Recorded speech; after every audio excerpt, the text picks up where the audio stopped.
What's going on, Full Circle Nation? It's Dean back with another episode of Full Circle Weekly.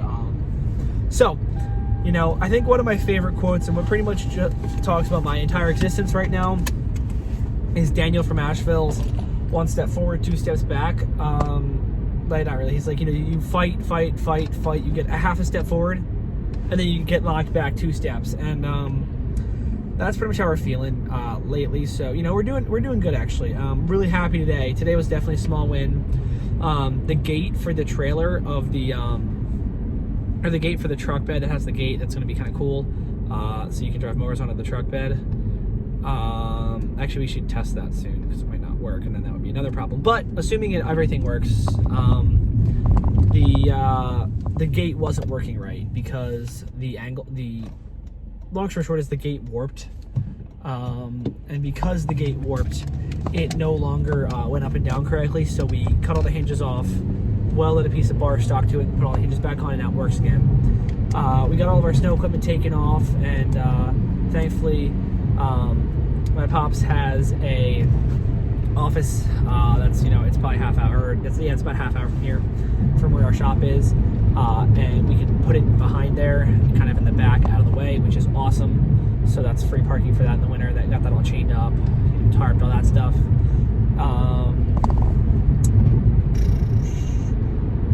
We got the last of the metal we'll need for the project, which is so exciting. Last of the metal. I had to order the Gorilla lift things because holy shit, that gate's heavy. Like, that gate's heavy. Like, I'm talking probably, maybe 200 pounds. It probably takes 150 pounds to lift it. Like, it's a lot. So we definitely need that Gorilla lift, which is going to be awesome. Other than that, what else do we need? What else do we need, I guess? What else did I do today? And now I'm just doing a bunch of estimates. I have much more to do tonight. Feeling really good about where we're headed. We spent the last 2 days basically, which is a lot of hours actually. So the team spent 8 plus 8 is 6, so 32, so 64 hours getting ready for the season. Lots of plow moving, stuff painting, all of the above. But now we have, a clean dump trailer that was all messed up. We have, our yards cleaned up, storage containers cleaned up. Pretty much all of our stuff's cleaned up and ready to go for the season. All the carburetors, all of the, all the fuel filters, air filters, spark plugs have been changed, and all the equipment we have. Everything's working. The mower is actually currently at the dealership, Pipersville Garden Center that we use, and it's getting deck leveled, valves adjusted. There you go, Zachary. The valves adjusted. It's getting a new air filter, oil change. Basically everything new blades, because why not? It's already there. Pretty much everything I could possibly think of to do to the mower. So that way it's already new fuel filter as well, ready to go for the season. Today was a tough day for me because we had to, tough day for me, good day for Mike and a lot of our other business people I talked to. Mike Andes, that is, because I did call the CAT dealership and told them that we're no longer getting a CAT 249D, which hurts the pride for me. It just hurts, that's kind of like, the reason why I wanted to buy it is because I like, the progress moving forward and moving up.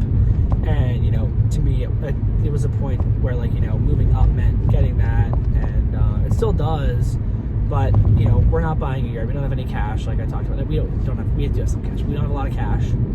So it's like, we're not going to be buying anything, with it. We're not going to be using it to the fullest potential. It makes more sense for us to rent. And I know Mike just did a video on it that I didn't watch yet because I'm busy, but I just saw it. But, it's cheaper to rent for a lot of different reasons, because of maintenance costs and all that kind of stuff, and the opportunity cost of losing $6,000 and then $1,000 a month. We'd basically have to use the equipment 5 days, legit need it 5 days a year, which is 5 days a month. Need the piece of equipment. So realistically, we used piece of equipment probably 12 days all year last year, maybe 15 days. So I just don't see that happening, and I don't see that changing because we're not trying to change it. So yeah, that's pretty much where we're at with the business right now. I'm very excited about this spring. I think it's going to go very well. I mean, we're a little bit slow currently. That being said, I don't think we actually are slow. I just think it's that it appears that we're slow right now because we're kind of getting into things, but we really have, I've been doing, 4 or 5 estimates a day. Our close ratio is where we want it to be, which is awesome. So now we're just kind of waiting for the universe to catch up with us. This is probably the last week of like slightly mellow, and then it's just something we might buy. Of course, it goes against what I talked to Mike about as a stump grinder, because there's one at the sale for the dealership for like $2,000. It's like a $3,000 machine. It was like a demo or something, and we keep using them. Like, we need it for like 4 or 5 more jobs we have this spring, and to rent it's like $250 a day.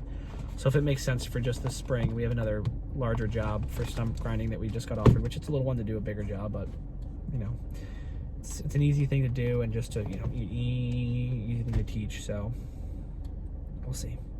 But anyway, that's all I got for you guys. Thank you very much for tuning in, and I'll see you next time. Peace.